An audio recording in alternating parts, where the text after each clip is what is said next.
자, 오늘은 2023년 11월 수능 수학 확통 27번 문제를 한번 분석해 보도록 하겠습니다. 자, 이제 27번 문제까지 왔는데요. 문제는 좀 길어 보이는 것 같은데 상대적으로 이제 공식만 알면은 풀 수 있는 그런 문제이기 때문에 이렇게 어려운 문제는 아니라고 봅니다. 한번 문제를 볼까요? 정규분포 n. 자, m은 이제 평균이죠, 평균. 그죠? 평균. 그리고 이제 5는 이제 표준 편차라고 보시면 돼요. 표준 편차.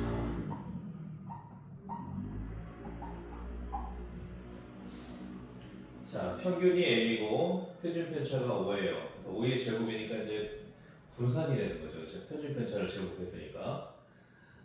이것을 따르는 모집단에서, 자, 모집단이 이제 얼마인지는 모르겠어요. 근데 보통 이제 우리가 모집단이라고 하면은 만 단위, 10만 단위, 100만 단위. 지금 우리가 이제 일일이 세 가지고 판단할 수 없는 그런 이제 수치를 보통 모집단으로 우리가 산정을 많이 하거든요. 근데 이제 그 모집단에서 크기가 49인, 즉 49개, 49개의 그 표본을 이미 추출했어요.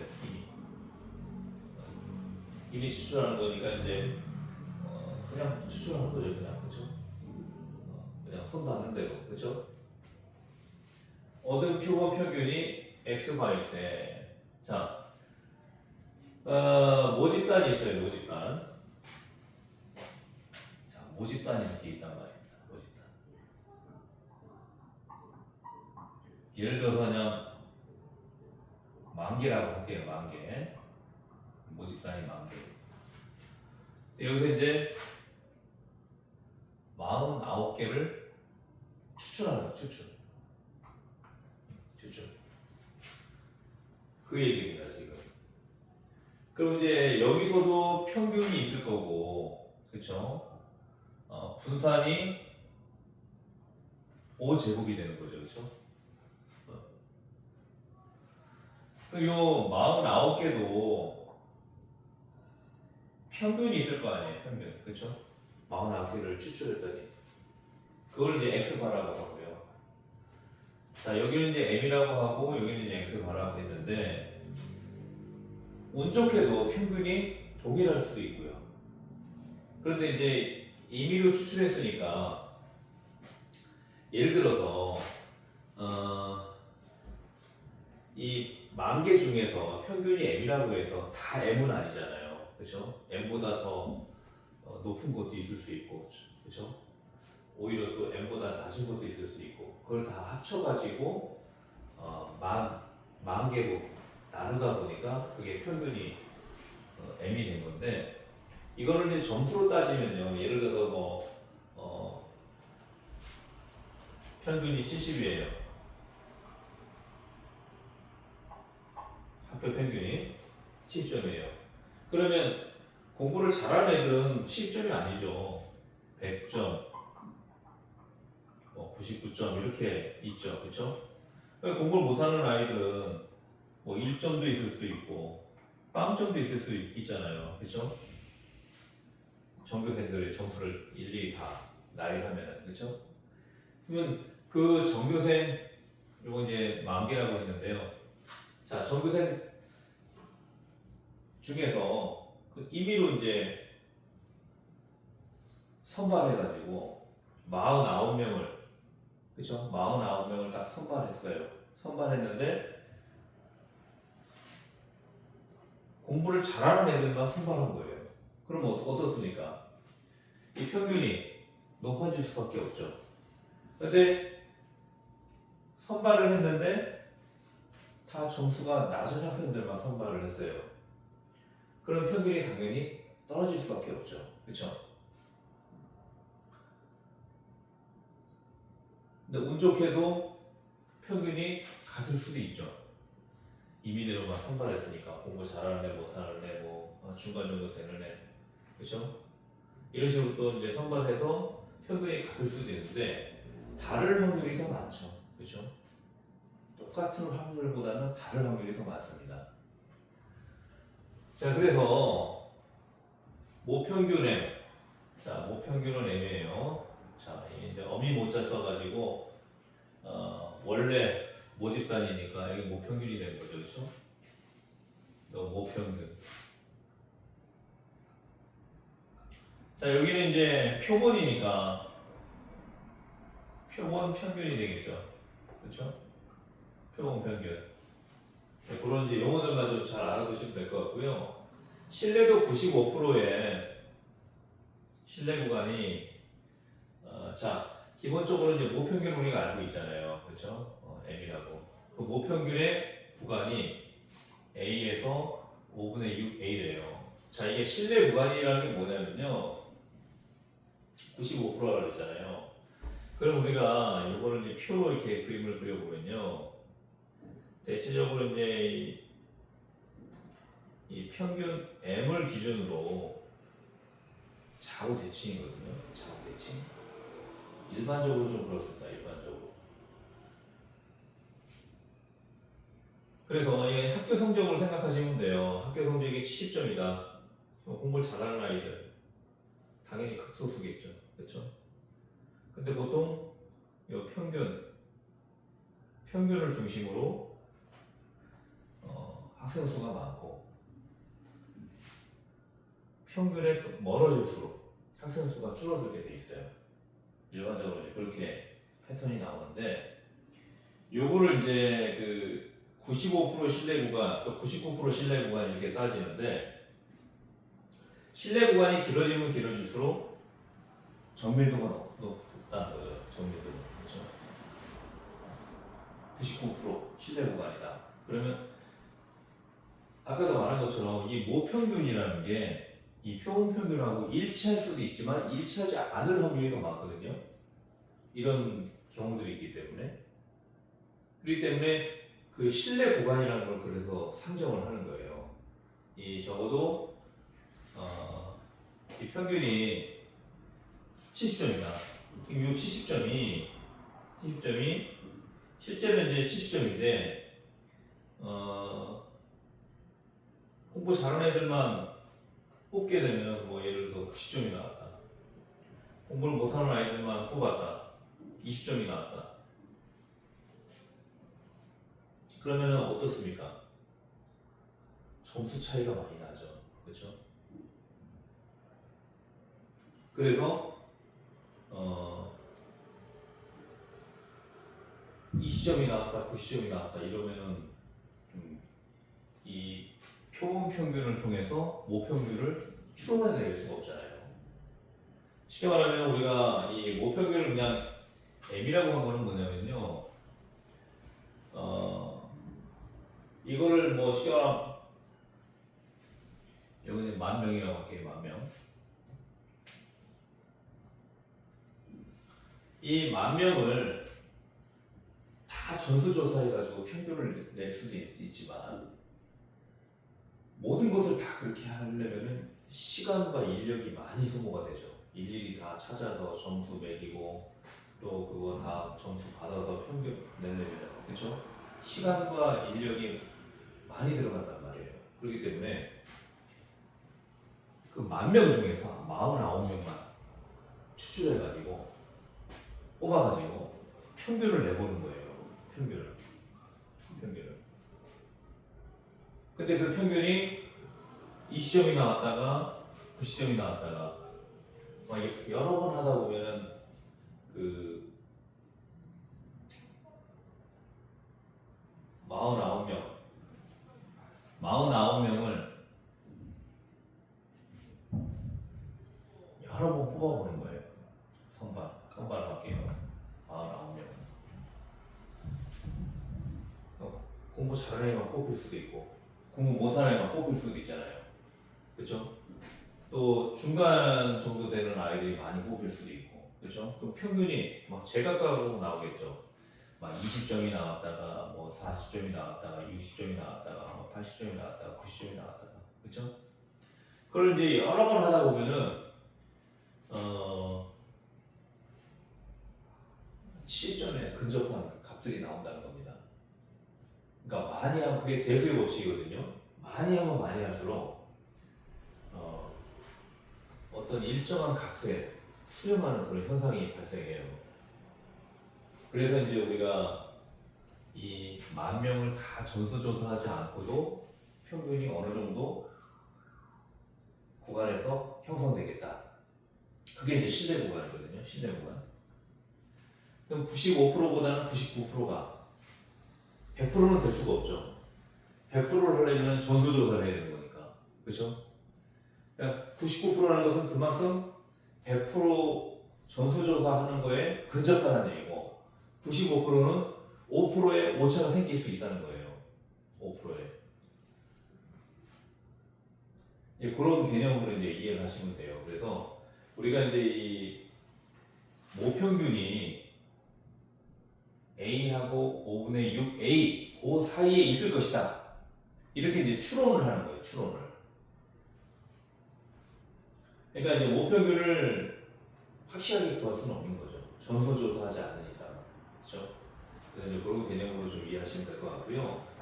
자, 그런데 이제 우리가 구하려고 하는 게 뭡니까? 표본 평균 X바죠, X바. 그렇죠? X바. 자, 그 다음에 이제 단 Z가 표준 전기 공포를 따르는 확률 변수일 때 이거는 그냥 다 정해진 멘트니까요. 그렇게 이해하시면 됩니다. 자, 95%의 신뢰 구간으로 하게 되면은 1.96, 1.96, 즉 Z가 1.96, 절대값이 이제 1.96보다 작거나 같다. 그렇게 보시면 돼요. 그러니까 그러니까 1.96이 되는 거죠. 1.96. 마이너스 1.96. 그렇죠. 그다음에 이제 99%일 때는 이건 이제 95%이고요. 99%일 때는 2.58이 되죠. 2.58. 마이너스 2.58. 그래서 Z가 2.58하고 마이너스 2.58 사이에 있을 때는 99% 신뢰 구간을 갖는 거고요. 1.96하고 마이너스 1.96 그 사이에 있을 때는 95%의 신뢰 구간을 갖게 됩니다. 그러니까 어쨌든 99%가 신뢰 구간이 더 높은 거니까 오차율은 이제 1% 정도 되는 거고, 요거는 이제 오차율이 5% 정도 되는 거죠. 그래서 여기서 구하는 것은 이제 뭐냐면은 이 문제 자체는 뭐냐면은 이 표본 평균 X바를 구하는 문제지만 이 원리가 결국에는 이 표본 평균을 통해서 모평균을 추론해내는 거예요. 모평균을 전수조사를 할 수가 없으니까. 그래서 이제 그런 식으로 이제 이해를 하시면 될 것 같아요. 그래서 우리가 모평균을 이제 구하는 공식이 있잖아요. 그렇죠? M은 어디 사이에 있다. 자, 일단 표본 평균을 우리가 구할 수 있죠. X바, 그렇죠? 표본 평균 X바.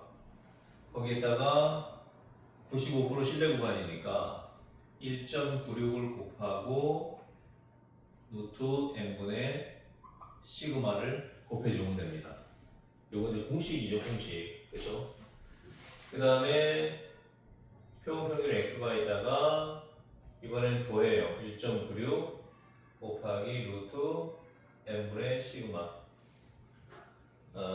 그러니까 공식만 알면 충분히 풀 수 있는 문제이기 때문에 어려운 문제가 아니라는 거예요. 어려운 문제가. 근데 이제 요 설명을 제가 드리는 이유는 이 문제의 핵심은 모평균을 구하는 원리를 아느냐 그거거든요. 모평균을 구하는 원리. 자, 그리고 이제 우리가 알 수 있는 게 뭐예요? 일단은 n 알죠? 49라고 알죠? 그쵸? 49 n 49 그쵸?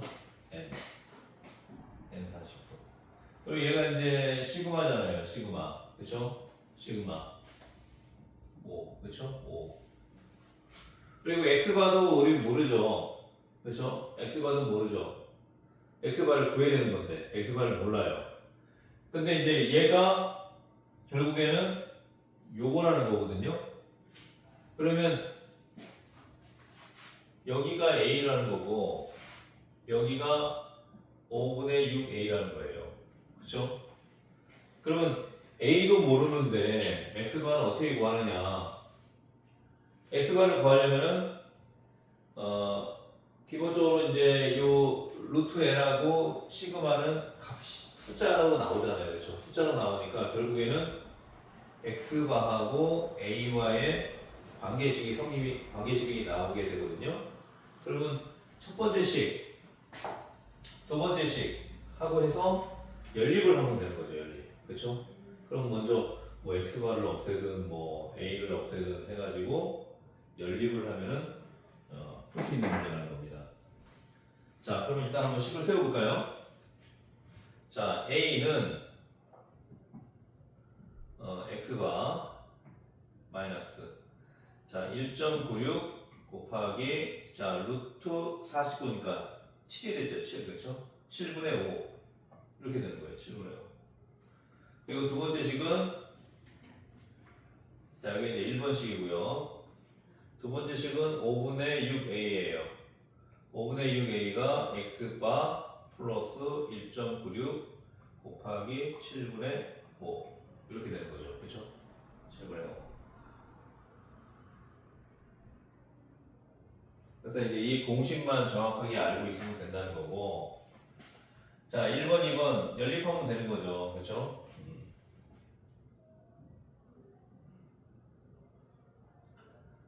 일단 1.96 곱하기 7분의 5는 이제 뭐 계산을 해도 되고요.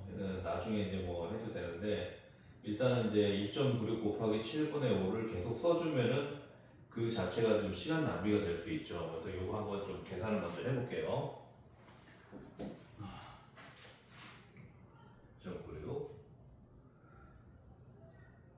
자 1.96을 7로 나누는 거죠. 일단 그렇죠? 나누기 먼저 해요. 7로 그러면 자 1.9를 나누는 거니까 0.2가 되겠죠. 자릿수 잘 따져가지고 그건 14가 되고 그렇죠? 5, 6이 돼요. 그리고 이것도 마찬가지 자릿수 따져서 7, 8에 56 그렇죠? 그러니까 원초적인 뭐 초등학교 수학이지만 어쨌든 실수가 있으면 안 됩니다. 자 0.28이 나왔어요. 0.28이 나온 거에다가 이제 곱하기 5를 하면 되겠죠. 그렇죠? 자, 5, 8에 40. 4 올라가고, 그렇죠? 5, 20. 4 내려오고, 1 올라가죠. 그렇죠? 140인데, 소수점 자리 2개. 하나, 둘. 그렇죠? 1.4. 1.4가 나옵니다. 1.4. 1.4. 자, 그러면 이제 이런 식으로 다시 또 쓸 수가 있겠죠. 1.4로 쓰고, 이것도 이제 1.4로 쓰고, 그렇죠? 그 다음에 이제 일단은 A하고 5분의 6의 형태가 다르고 이거는 X가 X가 같으니까 두 식을 서로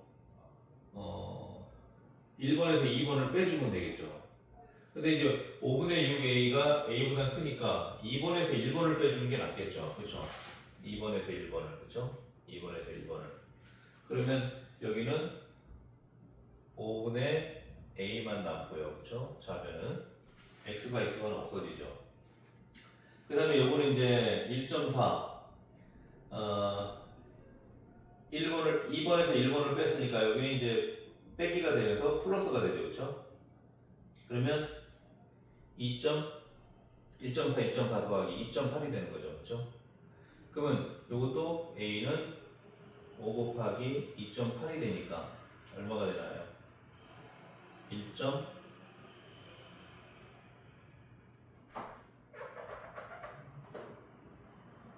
14가 되죠. 14. 그렇죠?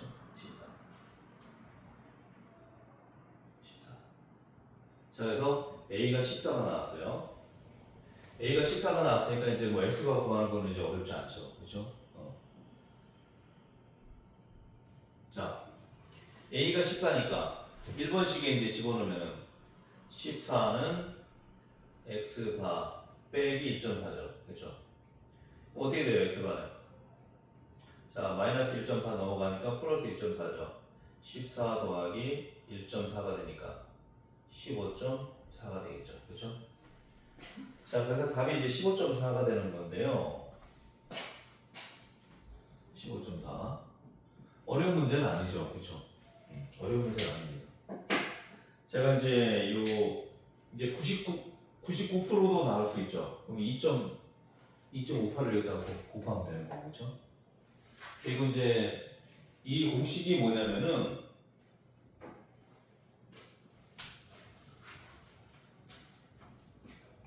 이 표본 평균을 통해서 모평균을 추론해내는 공식이에요. 그래서 이제 이 모집단 10,000명 중에서 48명을 선발해가지고 평균을 냈더니 뭐 20점도 나오고 40점도 나오고 60점도 나오고 80점도 나오고 90점도 나오더라. 이걸 이제 여러 번 반복하면은 어느 일정한 대수의 법칙에 의해서 예를 들어 평균이 70이라고 할게요. 이 70에 근접한 값들이 나오게 된다는 겁니다. 95%, 또 99% 이런 이제 신뢰 구간 안에서. 그래서 여기 나와 있는 표현 평균을 통해서 실제 이 10,000명의 평균을 추론해낼 수 있다는 거죠.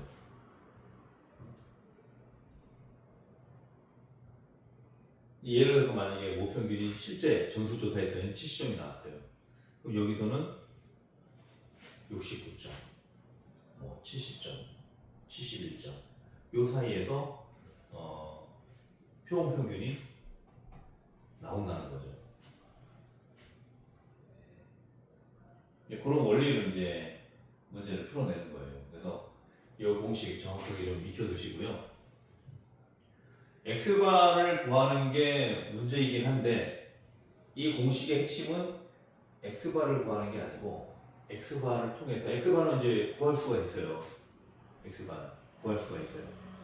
49명 이거 전수조사 해가지고 구할 수 있잖아요. 그렇죠? 그걸 구해가지고 모평균 얼마가 되느냐, 모평균이 얼마가 되느냐 이걸 구하는 문제거든요. 그래서 저 공식을 좀 정확하게 좀 알아두시고요. 95%의 신뢰 구간이고 99%의 신뢰 구간이 되려면 1.96 대신에 2.58을 써주면 된다는 거죠. 그래서 두 가지 공식만 좀 정확하게 알아두시면 되고요. 만약에 응용돼서 나오면 99% 신뢰 구간으로 문제가 나올 수도 있겠죠. 그렇죠? 99%. 중요한 건 이제 이 공식을 알고 있느냐, 모르고 있느냐 그 차이고요. 공식만 알면 풀 수 있는 문제이기 때문에 어려운 문제는 아니라고 제가 아까 말씀을 드린 거예요. 자, 이렇게 해서 이제 화통 27번 문제까지 풀었는데요. 다음 주부터는 조금 이제 전처럼 이제 계속 강의를 이어가서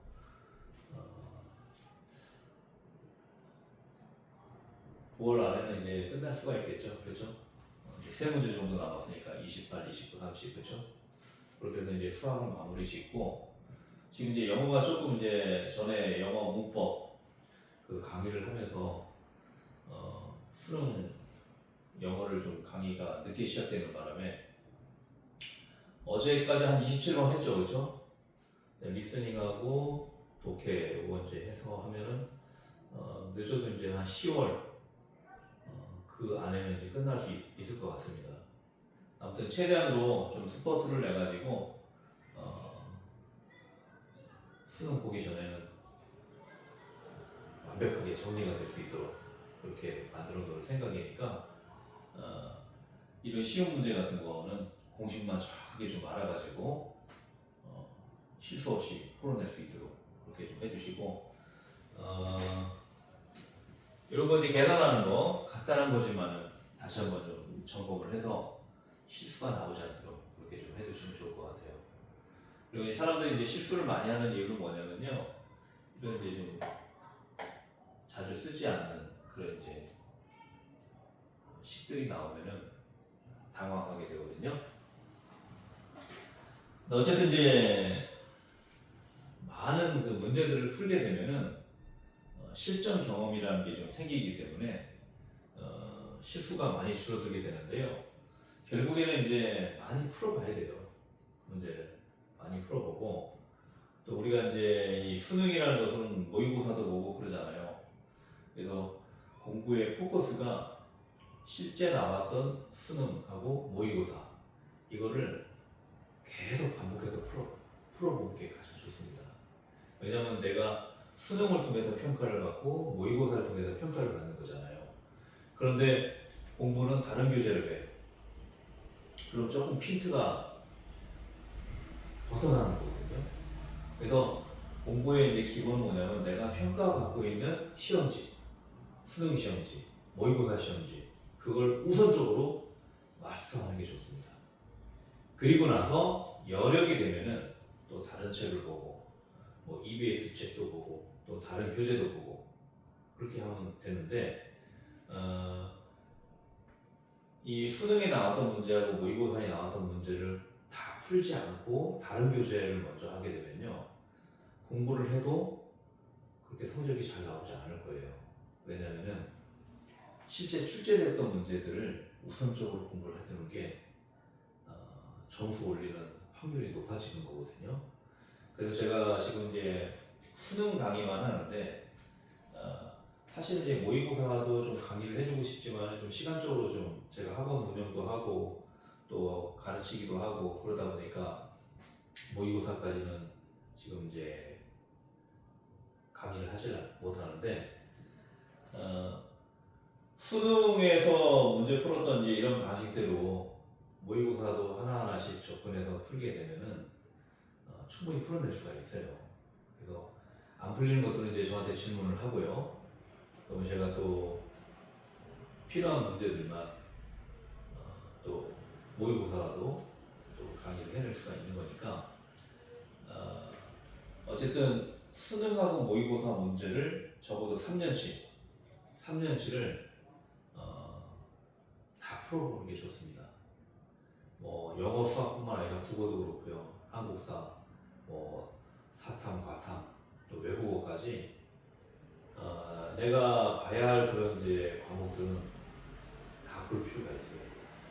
그걸 다 풀고 섭렵하고 해서 더 이상 풀 문제가 없을 때 그때 가서 이제 EBS도 풀고 또 다른 교재 문제들도 풀고 그렇게 하는 게 좋아요.